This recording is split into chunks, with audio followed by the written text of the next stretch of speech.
do believe you might be wondering why I asked you to step aside.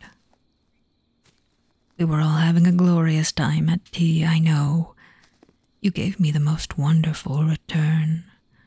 I had forgotten I even lost that hat, but I do love it so dearly. Yes, it has been such a good time. So I must ask that you forgive me. I simply needed to be alone with you for a spell. You are one of the muchier people I've known, but you still have farther to go. I hope you didn't think that this party would be the end of your journey.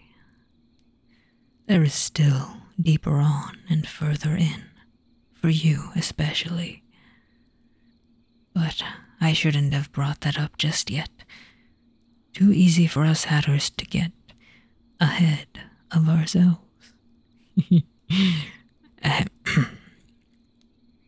You don't need to be thinking of what's coming next, my darling.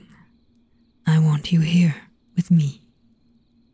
It is, after all, your unbirthday, a most precious day to celebrate. And though we were having plenty of revelry and wildness at the table, I thought, well, I suppose I felt that you weren't getting enough of it, of the appreciation.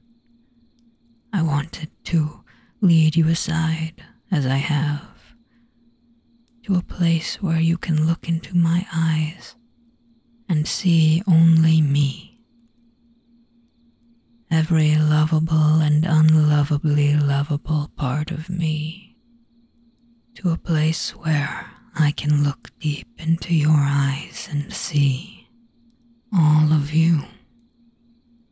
And I hope you might allow me to lead you a little further on to an ordinary place where there are 2 cozy little armchairs. The upholstery is a bit worn, and there's a scratch where Cheshire was kneading, but the chairs are next to a warm fireplace. There's an old gate on the hearth, so the wind can't blow any coals into the grass. And there might be a few stars winking above us somewhere, even if the clouds cover them up sometimes. Go on, settle in then. I wonder if there might be a footrest somewhere about. Ah, there it is. Feel free to lounge. I'm certain you'll find that there is no end to the comfort that chair can provide, supporting your body in all the right places, with just the right amount of plushness. And of course it's delightfully warmed, as it was sitting by the fire all this time. Such a good fire. That's the kind of fire that I like to see in people, you know. Warm and full of vitality, calmer at times, and sparking others. It looks like this is one of those calmer times, when the flames burn low and steady, emitting a constant, soft glow, inescapable. I wonder, my darling, how much sense do you have in your head? How long would it take for the fire to burn it out? Things don't always need to make sense. In fact, things shouldn't always make sense. I am of the opinion that people often opine that things should make sense. And when people believe that things should make sense, they are much more likely to, as they say, make it make sense.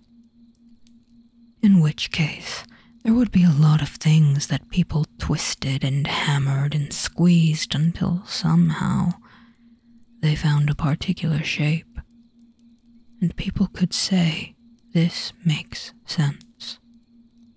And it doesn't make sense the way that when I see you, some part of me, deep and dark and never known, wants to twist and hammer and squeeze you into a shape that is all mine, forever. So I pour those feelings onto the fire every day, watching the flame dance, and I let it burn the sense out of me. I watch that fire until it doesn't make sense anymore. How could it move without life? If wind is breath, fire must be soul. That undefinable thing that makes no sense, that thing that brings us to life. Soul, passion, desire, hope. You can let all the tension and all the sense bleed from your body. Feed it into the fire. You don't need it. You're in Wonderland. You're with your hatter. You are resting, safe, by a cozy fire on an ordinary evening where nothing and everything makes sense.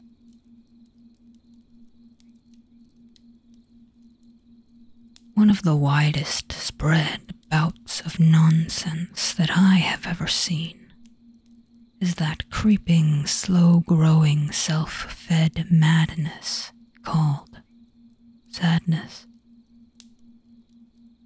Too many people have been fed this idea that they have fed and let fester, that, for some reason or another, they should be sad. Why? But do not even ask the question, no, because the question begs the response, and the response, more often than not, is somebody non-thinkingly making it make sense. Some say they are an empath. They have taken on others' sadness.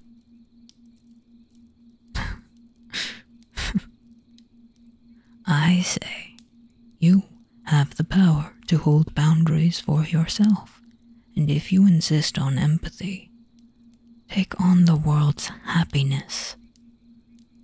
My family wanted to leave the hatting business, and they told me to leave with them. They could not be happy in a profession that caused others to call them mad. They took on others' hatred and sadness.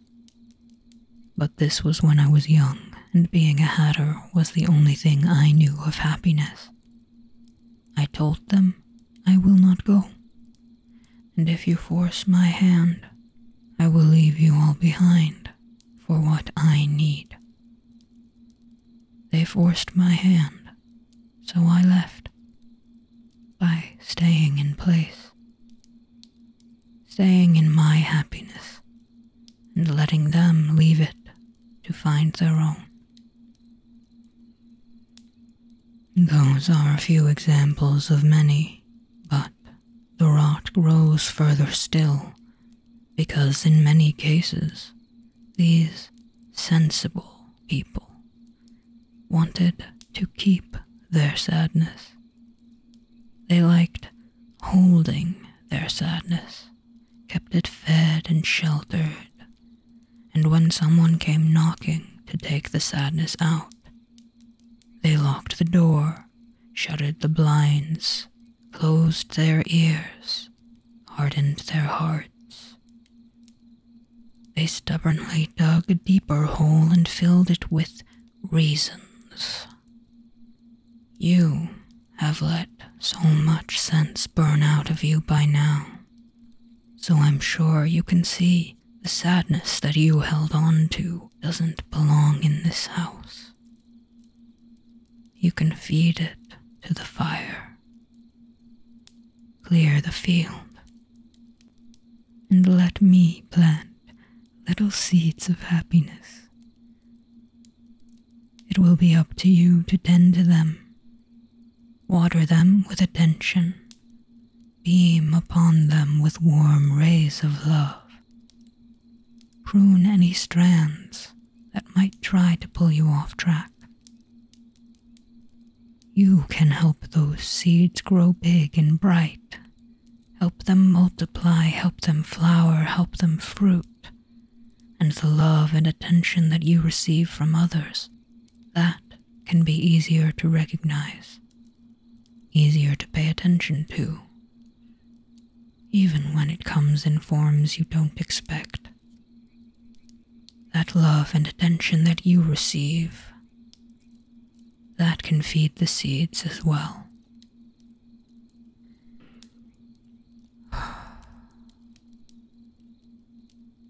One thing that I like to remember is how good it is to breathe. To know that I can continue to have oxygen flowing through my body.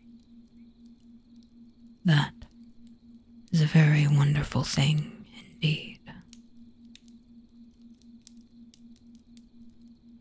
But we should probably get back to the party soon. I'm just realizing I don't recall ever telling you my name. And, well, I think it's something you ought to know. It's Rathet.